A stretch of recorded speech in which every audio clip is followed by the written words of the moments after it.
un podcast de Cooperativa.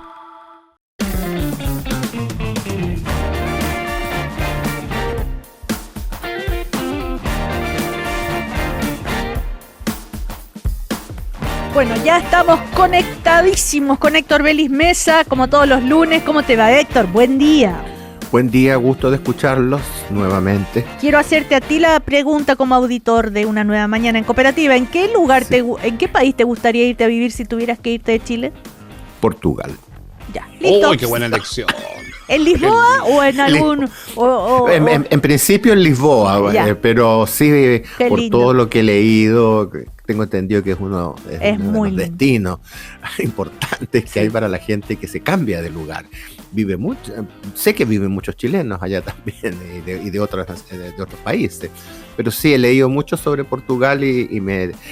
Hay un problema, pero yo creo que ¿Cuál? se puede superar. El idioma, pero es tan no, parecido. claro. Claro que Eso deja de en ser. media En 3 hora. meses viviendo allá ya sales hablando portugués. Sí. Ni un problema. Claro. Bueno, ahí tenemos ya una respuesta. Me Esperamos encantó. las Me encantó. Yo, respuestas. de hecho, podría sumarme. ¿Sí? Ya Sí. somos dos los que vamos Es para que allá. es una maravilla Portugal.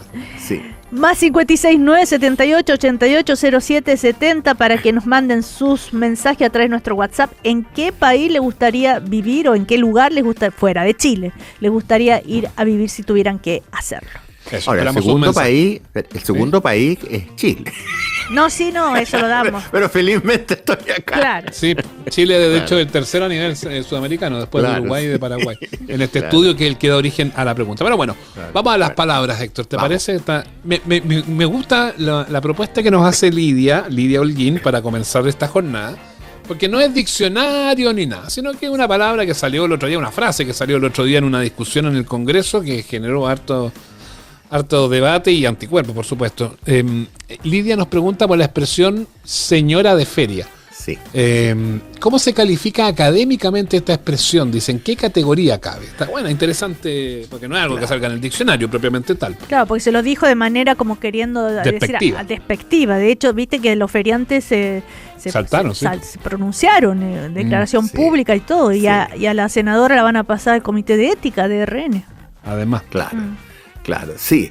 Mira, lo primero, esta expresión se podría calificar como coloquial. Eso es lo primero. Es una expresión coloquial, pero que puede tener distintas connotaciones. Y estas connotaciones tienen que ver con el contexto en que se dice esta frase o se manifiesta. Y entonces, en una de ellas resulta ofensivo, esta expresión resulta ofensiva y despectiva. En nuestro país es usual aludir con ligereza a una mujer que, de acuerdo a lo que al que lo expresa, tiene una apariencia, una manera de hablar o un comportamiento vulgar que califican livianamente de vulgar, ordinario, estridente o poco refinado.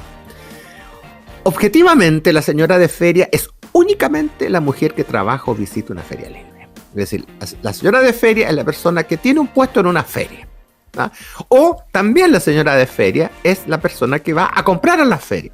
Yo podría decir, no, yo soy un señor de feria porque voy siempre a la feria los días miércoles. Por lo tanto, ahí no hay ningún distingo. ¿Ah? El diccionario no le asigna carga negativa y su uso con frecuencia supone una carga clasista porque convierte el trabajo o procedencia social en un sinónimo infundado o arbitrario de ausencia de educación y refinamiento. Eso fue lo que pasó con esta expresión, que digamos, su carga procede de la forma como se dijo y cómo se dijo. ¿Ah? Obviamente, en el contexto fue para ofender. Ujú. Claro. Y eso puede ocurrir no con esta expresión, sino que con otras también. Digamos, es usual en el lenguaje que esto ocurra. Que tomen una palabra y le den una carga negativa. Ujú. Y Ya. esto es lo que ocurrió acá. Esto es lo que ocurrió acá. Entonces, de ahí entonces viene la polémica y bueno, y todo lo que va a ocurrir a continuación. Ya. Bueno, ahí está. Fue una ligereza. Sí, no, además fue. Muy- Lo quiso Sí. ofender y fue ofensivo para las mujeres Claro. que trabajan en las ferias. Punto. Exacto. Ya. Claro. Para ahondar y abundar en esta materia, ¿qué otras palabras o expresiones han sido desvirtuadas por el clasismo, Héctor? Hay otra que tiene la señora de población, que es objetivamente un conjunto de personas que habitan en un mismo lugar, nada más. Pero ya le han puesto una carga negativa. La palabra guaso, por ejemplo, que es el campesino de Chile, según el diccionario, pero que también se le registra la acepción de incivil y grosero. Fíjate que el diccionario ya lo hizo en este caso. Entonces, la palabra guaso, que debería referirse a un prototipo de nuestro país, ya lo tiene. Viejo verde. Como el guaso, como el concepto del guaso bruto, por decirlo. El guaso bruto. Viejo verde. Mira, aquí tiene en este caso, que es para aludir a un hombre, a un varón que mantiene una vida amorosa bastante activa, pero que le gustan las jovencitas, ¿no? Claro, pero que ¿cuál era el origen de esta expresión? Era el hombre que se mantenía bien pese a los años, nada más. Ese es el origen de esto. Y se lo cambia. El burócrata, que según el léxico es únicamente el que pertenece a la burocracia, nada más.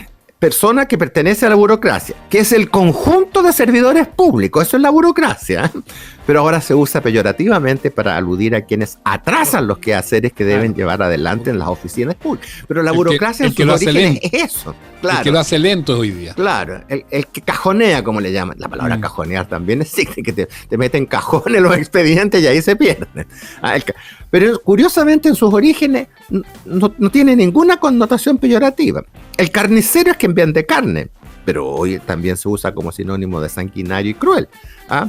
Pero el más prejuicioso de todos, yo diría, es hombre público, que es el varón públicamente conocido y que influye en la vida social. Pero la mujer pública, según el diccionario, es la prostituta. Ya. Mira. Entonces ahí tienes tú algunos ejemplos de cómo se puede desvirtuar el lenguaje y que tiene que ver entonces con el contexto en que se pronuncia o tu estado de ánimo. Si te pillaron atravesado, tú puedes ocupar una de estas expresiones y es injusto para otras personas. Y si lo haces en público, como pasó ahí con la senadora Flores, puede quedar muy mal también. Se agrava la falta. Claro. Bueno, a propósito, sigamos. Sí. Sigamos, sí. Tengo acá, a ver, déjame sacar esta de acá. Ya. Sobre lo mismo, tomemos la palabra carretonero. ¿Cómo lo define el diccionario oficial? ¿Por qué se califica de carretonero a una persona de lenguaje soez? ¿En serio? Yo no había... No, yo sabía el dicho de fuma como carretonero, lo único que... Sí, pero no es de expresiones soez el por eso. en este caso. Ustedes son muy jóvenes. Pero yo crecí escuchando el carretonero para referirse a una persona grosera, maleducada. Ese carretonero, ese tal por cual, ese qué sé yo. Mira, esta palabra, que solo procede de carreta, con el significado de conductor de carretones, también entonces, no solamente en la gente varió el significado, sino que oficialmente. El diccionario define este adjetivo en primera acepción como mal hablado. Si tú vas a buscar la palabra carretonero, no dice que es el que conduce una carretela o un carretón, dice que es el mal hablado. Y esta connotación se sustenta en que en el pasado, es un poco divertida la explicación, se sustenta en que en el pasado los animales que tiraban las carretas y carretones eran azuzados a garabato limpio y estos reaccionaban al estímulo de las groserías. Camina, por mierda. Y iban por la calle, entonces agarraban y empezaban a insultar al caballo, a los caballos, a los bueyes. Pero lo más curioso es que los animales reaccionaban yo creo que reaccionaban al tono. Porque no podían decir, mira, no están diciendo tal cosa, sino que reaccionaban al tono. Y la gente cuando grita o dice obscenidades o grosería o lo que sea, levanta el tono. Y entonces lo más curioso es que hoy día carretonero, en vez de significar únicamente persona que conduce carretones, significa mal hablado. Qué divertido. No lo había escuchado yo. Es que ustedes son muy jóvenes. Sí, y la juventud atrevida mía, claro, eso mismo lo dicen que es bueno para chuchar. Nada que ver, pues mejor decir carretonero. Pues. Pero es que, bueno, en realidad hoy día No, si tiene un sinónimo, camionero. Si la gente se las arregla para hacer mal las cosas. Siempre ¿Sí? lo he dicho. Sí, claro. Por ahí pasó.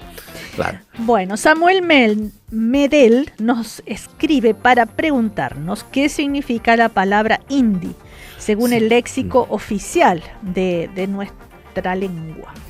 Sí, yo más de alguna vez escuché que alguien decía que tienen que ver los indios con los indios. No tiene nada que ver.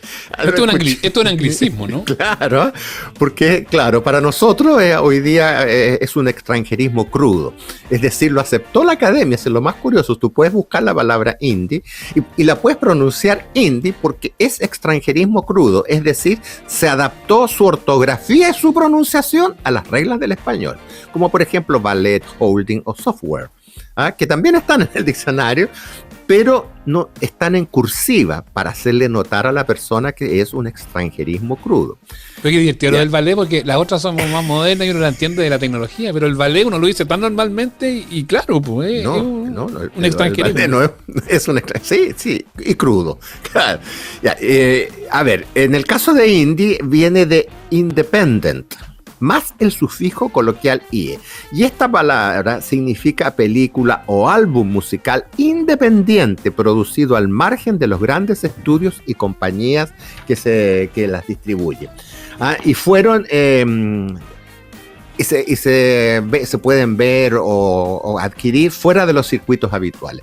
Pero es bien importante el cine indie porque tiene películas relevantes como Belleza Americana de Sam Mendes, Mulholland Drive de David Lynch, Perros de Reserva de Tarantino y Luz de Luna de Barry Jenkins. Es decir, el cine indie es muy importante, igual que la música. Ya. Pero ahora, son independientes. Nada que ver. Claro, eso son personas que no están en el sistema, sino que lo hacen desde la banda indie, la música indie, la que está lejos de los sellos discográficos y de la radio y de la televisión y de todo. Pero pueden tener tanto éxito como lo establecido. Claro. Sí. Una banda indie chilena, Bloque Depresivo, por ejemplo. Claro. No, ellos no van a la tele, no dan entrevistas, sí. Se autogestionan. Y les va bien. Y les va fantástico. Y les va bien, claro. Ya, tengo otra palabra. Max Nissim nos escribió para preguntar si existe una carta de los naipes que se llama caró. Sí. Nos dice que nunca había escuchado esta palabra asociada a los juegos de cartas. Dice que significa caró. Sí, yo tampoco lo había escuchado, pero yo creo que a lo mejor Cecilia lo ha escuchado. Podría ser, A ver. No sé. Mira, caró es el nombre popular que se da al palo de los diamantes en los naipes. El palo, para que se entienda bien, es cada una de las 4 series en que se divide la baraja tradicional de cartas. Y los palos son los de corazones, los de picas, los de diamantes y los tréboles, ¿no es cierto? Y el caró es el diamante. Es el diamante. ¿Por qué? Porque procede del francés carreau, que significa cuadrado o adoquín. Es decir, la palabra existe. La palabra se originó en Francia como carreau, que en realidad significa cuadrado o adoquín, pero si tú te fijas en el palo de los diamantes, tiene la forma de como de un algo así parecido a un rombo, y es de color rojo. Por eso es que le contestamos a Nissim que existe. Yo se lo había escuchado como un mago internacional, así como a Tamariz, como eso, cuando han venido acá. Claro, pero acá en Chile no es usual, ni siquiera está en el diccionario. Sí, tuve que buscar esta explicación, porque lo primero que uno hace es va al diccionario a ver si ahí aparece. Después va a otro diccionario que no es el oficial, pero que también es bueno, como el Larousse, por ejemplo, y no está. Y ahí entonces ahí las empiezas a encontrar en otras partes. Ya. Y por supuesto a la IP. Sigamos. Pablo Argandoña pregunta si es posible o aceptable la expresión hace hambre. La escucha, dice, habitualmente en varias partes y advierte que se pronuncia con una naturalidad que a él le llama la atención, ¿no? Hace hambre. Sí. Como... Sí, es verdad que se escucha, pero no sé, a mí me suena incorrecto, no sé qué dirá el profesor. Suena raro. Inapropiada, diría yo. Es una inapropiada manera de decir que se tiene hambre. Como las ganas y la necesidad de comer son personales y no ambientales, como el frío, por ejemplo, hace frío, o el calor hace calor, lo adecuado en este caso es decir siento hambre, o sentimos hambre si somos varios, o tengo hambre, o tenemos hambre. Y porque hace hambre es una expresión contraria a la razón. Pero parte media coloquial, entiendo yo, Héctor, como jugando un poco, a decirlo mal en el fondo, ¿no? Claro. No, mira, yo he llegado a la conclusión de que mucha gente lo dice sabiendo que lo está diciendo mal. Claro. Porque es divertido. Claro, porque es como el chiste, en vez de es hacer gracioso frío, en un grupo de amigos, hoy hace hambre, dice. Claro. Claro, y hace sed, le contesta otro. Claro. Sí, tienes razón. Parten como juego, pero el problema es que después terminan en el uso cotidiano y algunos lo dicen en serio. El problema es que puede escucharlo otra persona, menor, por ejemplo, que está aprendiendo a hablar. Entonces escucha esto en un grupo de amigos cuando se juntan y él cree que así es, porque nadie lo corrige, porque tampoco corresponde andar corrigiendo. En un grupo van a una fiesta y llega el pesado a corregir, no. Ya, pero es un dicho contrario a la razón. Perfecto, no lo usemos entonces. No. O si no lo hacemos dejando claro que es un chiste. Claro. A veces en el tono, eso exactamente, tú lo dices muy bien. El tono de voz es el que marca eso. Ya, tengo otra de María de los Ángeles Herrera, que nos escribe, @BelisMesa, ahí les pueden escribir directo a Héctor y Héctor después nos trae las palabras acá a una nueva mañana en cooperativa, en su cuenta de Instagram, @BelisMesa. Ojear con H y ojear sin ella. Sí. Con H y sin H. Como Hermógenes con H, pero ojear con H y ojear sin H. Sí. ¿Cuál es la forma correcta de uso? Pregunta María de los Ángeles. Claro, lo primero es que hay que decir que son palabras distintas, ¿eh? No es que sea un error. Son dos palabras. Ojear con H inicial significa pasar con rapidez las hojas de un libro o un cuaderno para leer deprisa algunos pasajes. A ver, déjame ver esto y tomas el libro. Entonces ahí lo ojeas el libro porque pasas las hojas del libro. Pero ojear sin H inicial es mirar ligeramente con los ojos. En este caso, este verbo, ojear sin H, procede de ojo. Entonces tú pues echa una ojeada por ahí a ver si viene. Entonces ahí lo dice sin H. Se entiende clarito con uno de hoja y el otro de ojo. Ahí se entiende claro. Claro, es el contexto el que manda. Pero las dos palabras existen. Mira tú, Claro, entonces incluso tú puedes hojear un libro sin H. Claro, lo estoy hojeando. Estoy mirando lo así. Miraste en la vitrina. Mira, ojea ese libro que está ahí. O cuando le echas una mirada así. No, si lo abres ya lo estás ojeando con H. Con H, claro. Claro. Pero si no le estás echando una mirada, lo estás ojeando con el ojo. Eso, correcto. Ya. Así es. Marta de Avellaneda pregunta si son equiparables las expresiones maltrato infantil y abuso infantil, porque ha reparado, dice ella, que en Chile, en particular en la prensa, la usan de las dos maneras, como si fueran frases sinónimas. Sí, incluso esto ha llegado a la justicia, este tema, porque yo más de alguna vez he concurrido a un juicio para hablar sobre esto, pero desde el punto de vista del lenguaje. El maltrato infantil y el abuso infantil son expresiones que, de acuerdo al español, no significan lo mismo. Entonces, estamos hablando desde el punto de vista del uso de las palabras del lenguaje. El maltrato infantil es la violencia de palabra u obra a que es sometido un menor de edad, en especial si se lleva a cabo reiteradamente. Lo insulta, lo trata mal. Eso es el maltrato. Y maltratar es tratar con crueldad y rudeza a alguien, no solamente a un niño, sino a un adulto también. En cambio, el abuso infantil es aprovecharse del poder que alguien tiene, extralimitarse, excederse, por ejemplo, en su autoridad.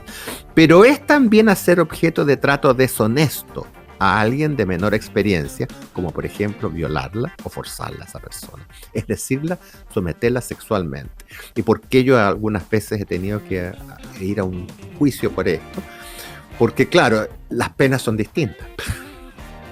Es mucho más grave el abuso. Es muchísimo más grave.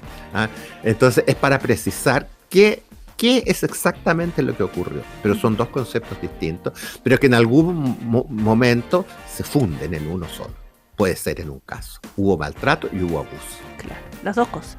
las dos cosas. Claro, que uno podría decir así como, chuta, un abuso es un maltrato. Y maltratar a un niño es también una suerte de abuso de autoridad, de abuso de poder. Bueno, Claro. en fin. Eso es por eso que se tiene que ver con en el lenguaje coloquial no es tan grave como cuando tú haces la acusación. Claro.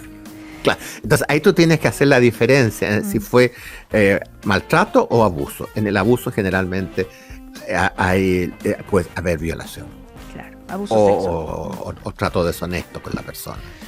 Bueno, muchísimas gracias, Héctor Belis Mesa, como todos los lunes. Gusto de escucharlo. No me Sí. puedo ir sin recordar que mi colegio está de aniversario. Ah, muy bien. ¿Cuál? 213 años, el Instituto Nacional. Ah, sí. El faro de luz de la nación. Sí. Puras lumbreras salieron de ahí y siguen saliendo. Ya. Espero que sigan saliendo. Espero que sigan saliendo. No ha pasado Pero por sí, sus mejores tiempos el Instituto Nacional en los Sí. últimos años, pero Pero bueno. al margen de todo lo que ha ocurrido, que me duele en el alma, pero reconozco que le tengo un cariño profundo a mi colegio. Bueno, gracias, Héctor Belis Mesa, institutano. abrazo para que te vaya ustedes. muy bien. Chao. Adiós, chao. Chau, chau. Estás escuchando el podcast de Una Nueva Mañana, una presentación de cooperativapodcast.cl. Bueno, lo decíamos temprano, la obesidad es una crisis sanitaria en Chile. Según la OCDE, Chile lidera la prevalencia de sobrepeso a nivel mundial. Es el segundo país con mayor tasa de obesidad en mayores de 14 años. Vamos a conversar de este tema con la doctora Catalina Fullerton, que además ha escrito un libro que se llama Doctora, ¿cómo diablos lo hago? Como chubucha, digamos. Estamos, Ya, así se llama. todo esto porque, claro, cuántos intentos a veces para lograr bajar de peso y no se logra. Y ella hace todo un análisis muy completo de todos los aspectos que hay que tener en cuenta. Catalina, ¿cómo estás? Buen día. Hola, buenos días. Muchas gracias por la invitación a hablar sobre todo este tema que a mí me apasiona. Sí, pues, oye, a propósito del título del libro que comentábamos, hay una conexión de inmediato con el gran problema que tiene todo esto, que es la frustración de la gente.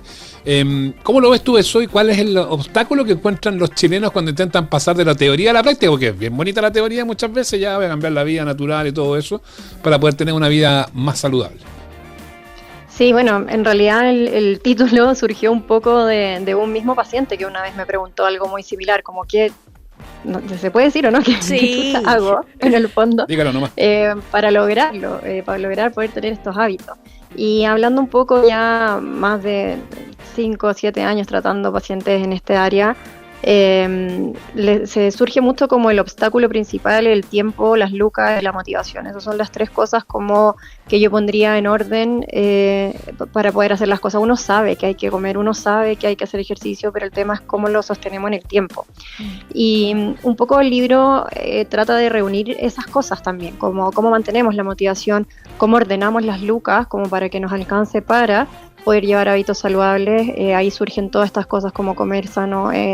Es caro, pero si sacamos como todos los estudios en torno a la mayoría de las deudas de los chilenos tienen que ver con el delivery, que se asocia a comidas que no son tan saludables tampoco. Entonces, ordenando muchas veces eso, podemos sacar lucas ahí para también comer un poquito mejor.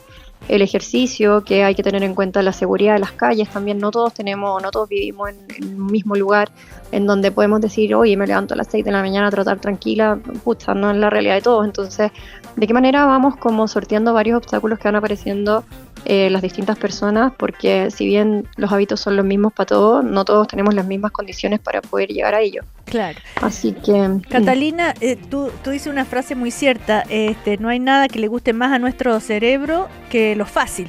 ¿Ah? Eso le hace mucho sentido a nuestra mente. ¿Ah? A lo fácil, claro. ¿Ah? Y claro, lo fácil a veces es los atajos para bajar de peso, ¿no? Las pastillas, la cirugía bariátrica o las inyecciones. Pero sin embargo, hay casos en que son necesarias. ¿Cómo harías esa distinción entre un atajo y de verdad una necesidad? Lo que pasa es que hoy día nosotros vemos a la obesidad como una patología. La obesidad es un problema mucho mayor, el sobrepeso es un problema mucho mayor, en donde nuestro tejido graso lo partimos viendo como un enemigo, digamos, y en realidad es un órgano de nuestro cuerpo que tiene funciones de regular nuestra temperatura, tiene funciones de protección, tiene un montón de controles hormonales, es un órgano endocrino, por llamarlo de alguna manera, que en el sobrepeso y obesidad se enfermó y empezó a generar ciertos problemas. Entonces, como muchas otras patologías crónicas, hay muchas personas, un porcentaje de personas en donde los hábitos todavía son suficientes para poder mantenerlo a raya, para poder mantenerlo bajo un control adecuado, pero hay personas en donde ya eso se escapó un poco de las manos y que los hábitos no nos alcanzan y no son suficientes. O que los hábitos también hay que distinguir lo que hablábamos antes. No todos vamos a poder sostener la misma cantidad de hábitos. Hay personas que requieren ejercicio un día o una vez al día, y otros que van a requerir, no sé, 2 o 3 veces al día, que como no se puede mantener en el tiempo, ¿te fijáis? Ujú. Entonces ahí, en esos casos, cuando ya vamos viendo que la persona tiene buenos hábitos, ya construyó un buen dormir, buenas relaciones interpersonales, gestionó bien su estrés, está comiendo bien, está haciendo ejercicio, y aún así sigue con el problema de sobrepeso y obesidad, es momento de escalar. Y en el momento de escalar uno dice, ok, ¿con qué voy a escalar? ¿Voy a escalar con medicamentos? ¿Voy a escalar con cirugía bariátrica? ¿Esta persona qué posibilidad tiene de responder a un tratamiento? ¿Cuál es su perfil de factor de riesgo también? ¿Ya está enfermo con alguna otra patología o todavía estamos a tiempo de ser más preventivos? Ahora, lo que llama la atención de eso es que las estrategias tradicionales, por decirlo de alguna forma, no sé, para hacer dieta o la fuerza de voluntad, ya tienen que ponerle ahí. No, ya están entre que están medias out, y cuando estuvieron vigentes como que no funcionaron mucho, eran media un poquito fracaso, ¿no? Claro, lo que pasa es que cuando uno se centra en esta teoría antigua como de solo comer menos, en ese ámbito de comer menos generamos una restricción que es muy dañina también para nuestro cerebro muchas veces. Nosotros tenemos una parte de hambre que tiene que ver con la sensación de placer, de como recompensa, y si la dañamos como a propósito nos podemos enfermar más, y ahí surgen muchos problemas como asociados más a los trastornos de la conducta alimentaria. Y por otra parte, el hambre fisiológica. Tu cuerpo se asusta cuando no le estás dando suficiente comida y dice, chuta, algo le está pasando. Ya, por ejemplo, si yo me meto en una dieta restrictiva, si a la Cata le está pasando algo, tratemos de que le dé más hambre, tratemos de guardar más energía, porque estamos probablemente en un periodo de escasez en donde lo que está pasando afuera no es eso realmente, pero tu cuerpo lo lee así. Nuestro cuerpo no nos odia, nos quiere proteger en el fondo. Claro, ahora tú, como bien dices, es un todo, ¿no? Hay que, acá leyendo el libro, ¿no es cierto? Hay que tener en cuenta el sueño, el estrés, lo económico, el tiempo, un montón de cosas. No es solamente hacer una dieta. Sin todos los otros aspectos no están funcionando, la dieta por sí tampoco va a funcionar. Claro, no. O sea, si yo estoy haciendo una dieta que me está generando un estrés por las nubes, acá tenemos que entender que parte importante de lo que está pasando dentro de mi cuerpo cuando tengo un tejido graso enfermo es que hay una inflamación crónica a bajo grado, que se habla así como un concepto que es un poquito más técnico, pero que genera finalmente cambios hormonales, cambios de mi inmunidad, cambios en fibrosis, en que se pongan más rígidos nuestros órganos, nuestro ambiente general. Y todo esto en el fondo también se ve perjudicado por el estrés. Entonces, si yo no estoy durmiendo y yo no estoy generando una buena gestión del estrés, puedo estar comiendo súper bien y no viendo los resultados que espero. Y eso frustra mucho a las personas porque no entienden de dónde viene, qué me está pasando. A mí me pasó personalmente las veces que yo acumulé un poquito más de tejido graso, fueron periodos en donde no podía dormir bien. No sé, cuando en el internado de medicina, un tiempo que me dio por ser bartender, y no sé, con mis hijos. Todos esos periodos tuvieron todo eso en común, y que comía igual, hacía ejercicio igual, pero no podía dormir. Entonces, en realidad, no le tomamos el peso real que tienen otros hábitos. Nos cerramos en dos nomás, en comer, ejercicio, y nos olvidamos de todo lo demás. Ahora, ¿qué visión tienes tú hablamos de los tratamientos más antiguos, de los nuevos tratamientos? Está esto que hablamos de la cirugía, pero también están los medicamentos inyectables, el Ozempic, el Wegovy, el Mounjaro, no sé, hay algunas de las marcas que están presentes y que están muy de moda, y más que de moda ya no es solamente que los médicos o los nutriólogos los indican, sino que también la gente los compra por sí solo, burlando la receta, en fin, y que los consiguen y los utilizan por la suya. ¿Qué visión tienes tú de este tipo de tratamientos, de las dos visiones? Una de lo formal, que es con supervisión médica, y lo otro los que se saltan eso. Claro, volviendo un poquito a lo mismo, la teoría antigua era como come menos, ¿verdad? Entonces los medicamentos antiguos que se llaman anorexígenos, que en el fondo buscan que tú no tengas tanta hambre, lograban eso, que uno comiera menos, pero no vemos el mismo resultado que tienen estos medicamentos nuevos, los inyectables que estábamos comentando ahora, semaglutida, tirzepatida. todos estos medicamentos en el fondo están apuntados, o la gente piensa que están apuntados a que dejes de comer, cuando en realidad tienen un efecto mucho mayor.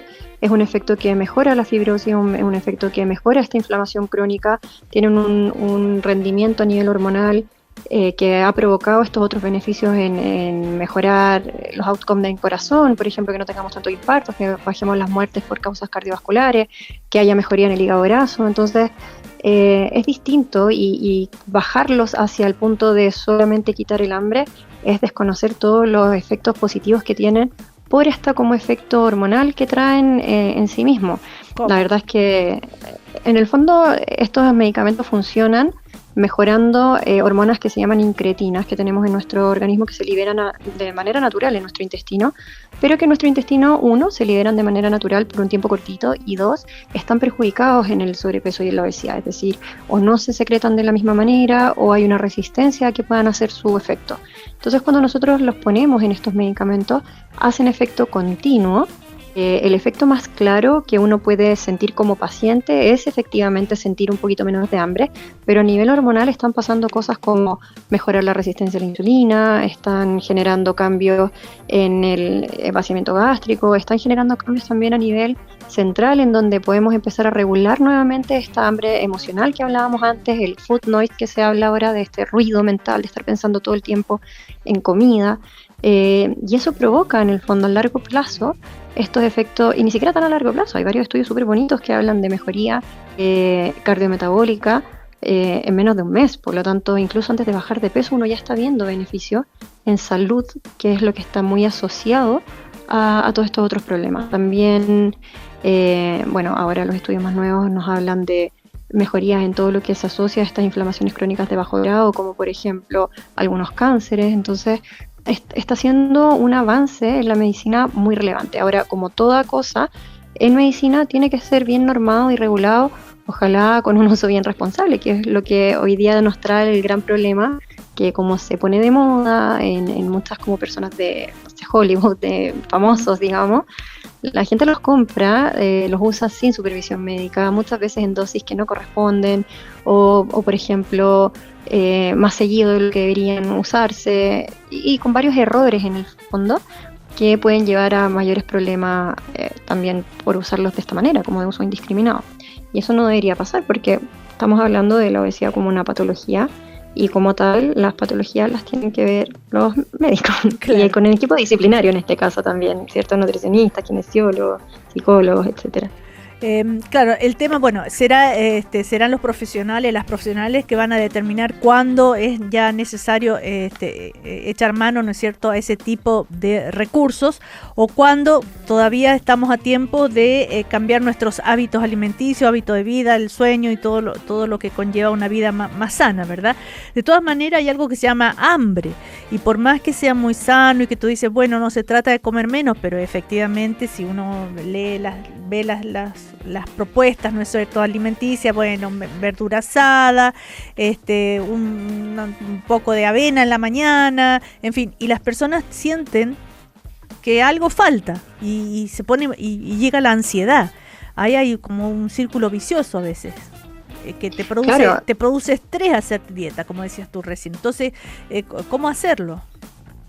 Claro, lo que pasa es que ahí tenemos esas dos áreas, tenemos el hambre como real, digamos, como de verdad mi cuerpo está necesitando alimentarse en este momento, y el hambre emocional. Y cuando nosotros tenemos un tejido graso inflamatorio, esas señales están intervenidas, las señales de como, ¿es verdad que tengo hambre? O en realidad estoy ansioso, en realidad necesito como que algo, como dopamina, digamos, genere este bienestar en mi cuerpo que es momentáneo. Otra cosa también son estas otras señales, que son las que me dicen, oye, listo, chiquillos, comimos lo suficiente, estamos ok por hoy día. Esas señales hormonales también están alteradas cuando hay un tejido graso inflamatorio. Entonces, entenderlo desde ahí también nos ayuda un poco a amigarnos con nosotros. Yo tengo un montón de pacientes que me dicen, Cata, es que en verdad no puedo dejar de comer, no puedo como parar esta como ansiedad, esta angustia, me lo propongo, no lo logro, me siento frustrado. Y estos medicamentos, por ejemplo, también ayudan un poco en eso, como a poder empezar a trabajar desde ahí. Pero todo lo que sea conductual, tiene que tratarse de una manera conductual. El medicamento o cualquier estrategia que hagamos desde ahí va a estar tapando algo. Es como que yo te puse un parche en una herida, pero te saco el parche, va a seguir ahí. Entonces es muy relevante comprender que hay que verlo desde un tratamiento también multidisciplinario, conductual. Si nosotros no hacemos eso, no resolvimos el problema de fondo. Si nosotros no resolvimos el problema de la inflamación y el problema del desbalance hormonal, no resolvimos el problema de fondo. Y es cuando la gente empieza con estos problemas de reganancia también. Usamos un tratamiento, dejamos el tratamiento, reganamos. Porque no lo resolvimos, digamos. El famoso efecto rebote, como se pone. Exacto, el efecto rebote. Acá, a ver, en una de las páginas encuentro un menú para toda la semana. Dice lunes, desayuno, avena integral cocida, hoy es lunes, ¿no? Sí. Avena integral cocida, más yogur natural, más frutillas, arándanos, más chía. Listo. Después el almuerzo. Ensalada grande, hojas verdes, pepino, tomate, con una cucharada de aceite de oliva virgen extra, más lentejas con verdura. Claro, aquí lo que busca más que nada es que uno trate de integrar en la comida todos los grupos alimentarios. Lo que nos pasa mucho a los chilenos es que no integramos suficiente proteína y no integramos suficiente fibra. Nuestra base alimentaria está habitualmente muy cargada hacia los carbohidratos refinados más encima, ¿no? Los carbohidratos refinados son los que nos generan menos sensación de saciedad a largo plazo. La saciedad es el tiempo que me demoro entre que comí y después me vuelve a dar hambre de nuevo, versus la saciación, que es como el volumen que yo necesito de comida para sentirme satisfecho en ese momento. Entonces nosotros podemos tener problemas en los dos ámbitos. Si tú comes proteína y comes fibra, vas a sentir saciedad por más tiempo y te permite tener 3 comidas en el día, por ejemplo, versus estar llegando como a las 10 de la mañana de nuevo con mucha hambre a picotear y que estamos trabajando, probablemente no vamos a poder sentarnos a comernos, no sé, por una proteína o algo súper saludable, sino que vamos a comer lo que tengamos a mano, que tiende a ser galletas, ponte tú, o cualquier cosa. Entonces, ese una ritmo nomás, de día, que esa es como la gran chiva. La gran chiva que uno se echa, una nomás. Un poquito nomás. y al final no pasa, pues entonces es difícil, no es un cambio fácil. Y también hay que reconocer que es cierto cuando muchas personas dicen, no sé, pues no puedo comprarme comida más saludable para todos los días, no puedo comer proteína al almuerzo y en la cena. Hay pacientes que me dicen, yo no me puedo comer un pedazo de pescado, ponte tú en el almuerzo y en la cena para toda mi familia de 6 personas porque es carísimo. Y eso también es algo que hay que tener en cuenta cuando hacemos políticas sociales. Este es un problema que no es un problema personal, es un problema que es de nuestra sociedad, que tiene que tener cambios y políticas públicas orientadas a todo esto y a escuchar lo que le está pasando a la población. Eso último que mencionas es bien importante porque está esa percepción de que comer sano en Chile, y lo hemos conversado acá con hartos profesionales, más de alguna vez hemos discutido incluso, porque se percibe como un lujo inaccesible para la clase media y para la clase baja el comer sano. Ni hablemos de estos remedios que hablábamos antes, que son impagables para muchos porque además no tienen ni siquiera tienen cobertura de ISAPRE y de seguro. ¿Cómo le pegamos ahí al clavo bien? Para en el fondo decir se puede hacer, pero tampoco caer en lo otro que es decir sí se puede hacer, pero resulta que el presupuesto no me alcanza o bien no me satisface finalmente esto. Ahí caemos un poco en tratar de organizar y gestionar la economía de cada persona. O sea, si bien tengo pacientes que me dicen Cata no me alcanza, muchas veces yo les he dicho que era algo que yo no hacía antes de mi consulta, pero nos sentamos en una consulta entera a hacer orden de finanzas, que puede sonar como que tiene que ver un médico haciendo finanzas, como que ¿qué estoy haciendo? ¿Cachai? Pero tiene mucho que ver, porque en el fondo vamos viendo que personas de pronto tenían un gasto de, no sé, 50 lucas semanales, en delivery. Y esas 50 lucas en delivery eran puras comidas que no eran de una densidad nutricional buena y que la podíamos como optimizar y que podíamos usar esas mismas 50 lucas en comprar un poco en la feria y mejorar al menos 1 o 2 días de proteína. Las legumbres tienden a ser bastante más económicas, que también son una buena fuente de proteína. Entonces variar un poco, como a dónde destinamos también esas lucas, en dónde se me están yendo estas lucas. Hay personas que, por ejemplo, tienen o están suscritos a, no sé, muchas plataformas de entretenimiento y a lo mejor decir, pucha, ¿sabéis qué? Elijamos una y cuestan como, no sé si puedo decir los nombres ya, pero Netflix 15 lucas, HBO 15 lucas, todo. Entonces van sumando cosas que al final, si tú decís, bueno, ¿a dónde lo quiero destinar? ¿Cuál es mi prioridad?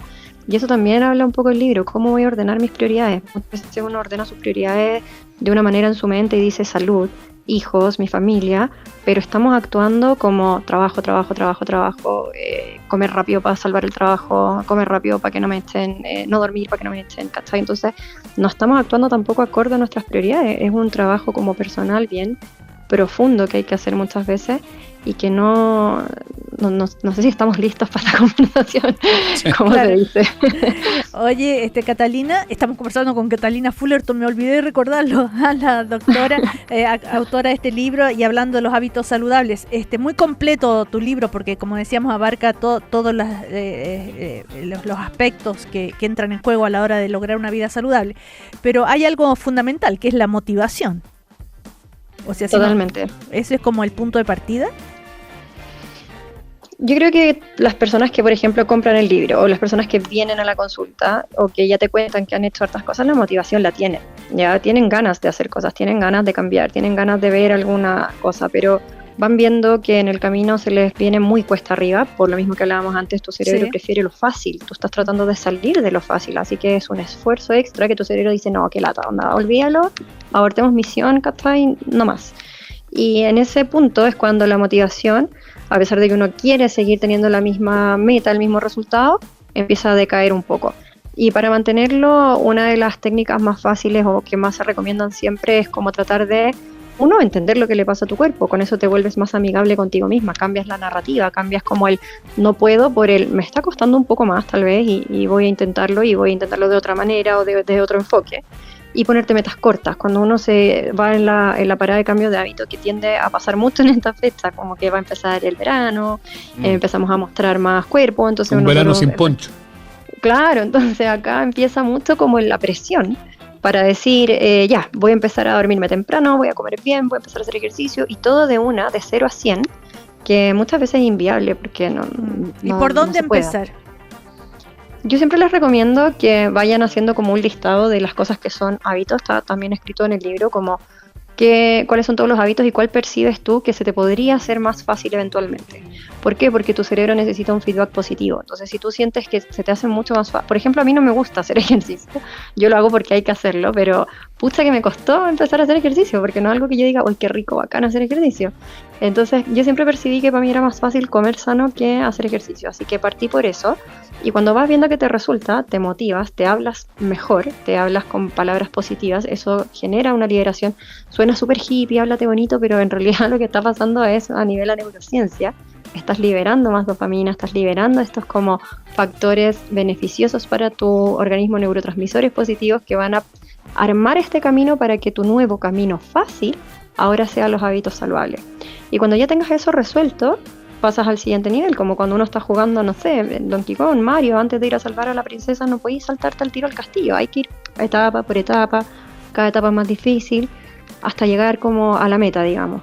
Esto es igual, es como lo mismo, entonces el que se tenga más fácil primero, felicítate, luego sigue con el siguiente. Ah, perfecto. Paso a paso, tranquilo. Exacto.